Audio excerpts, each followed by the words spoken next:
whatever functions you want on it. That's not something that then the owner could access. So we don't know if the cameras were enabled or not enabled. But if they were, it wouldn't just be cameras. It would be, we'd know anytime anybody came and went from the house, anytime anybody opened a window, everything, if they kept it like it was. But we don't know. LAPD came in and took that whole DVR.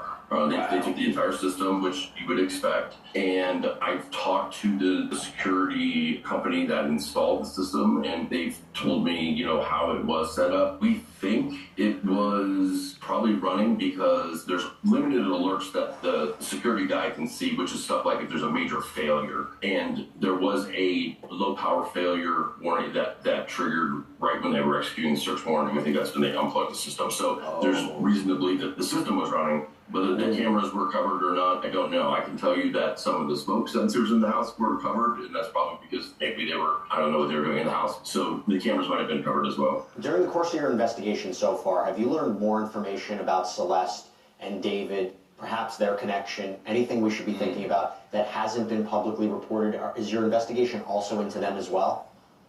Sure, yeah. And you know, one of the reasons that we kind of come public with what I'm doing is because, you know, I have a little bit different method of working than a lot of private investigators and then what people think is the proper way of doing it. I believe in this digital age, and when, especially the younger generation, when they're on places like Discord and you don't even know their real identities, you know, I put myself out there, and those people do come to me, and a tremendous amount of people have come to me, and I've learned a lot. Now, listen, a lot of it's circumstantial, right? But there are people that are directly in his orbit. There are people that have photos and videos, and we've gotten a lot of photos and videos from inside the home itself. So you can put people at certain dates and times at the house, and there's a lot of them. It's in the thousands. In the thousands? It's in the thousands. Do you know if Celeste was ever at that property? So, you know, what we again, shout out the laid back DFR. We have pictures of her and that were taken by David, we assume, because it's not on a camera phone, but these photos are on a regular camera at different locations, and it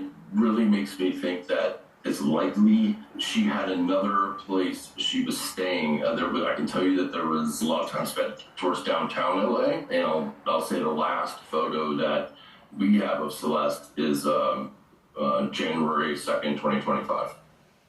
Okay, now that's significant because we were wondering when, you know, she was last seen alive. There was that surveillance footage of her seemingly running away from her neighborhood. And it was September of 24, I believe. So we didn't have anything. We were like, where was this girl in 2025? But we do have a photo of her on July 2nd, early in the morning, July 2nd, 2025.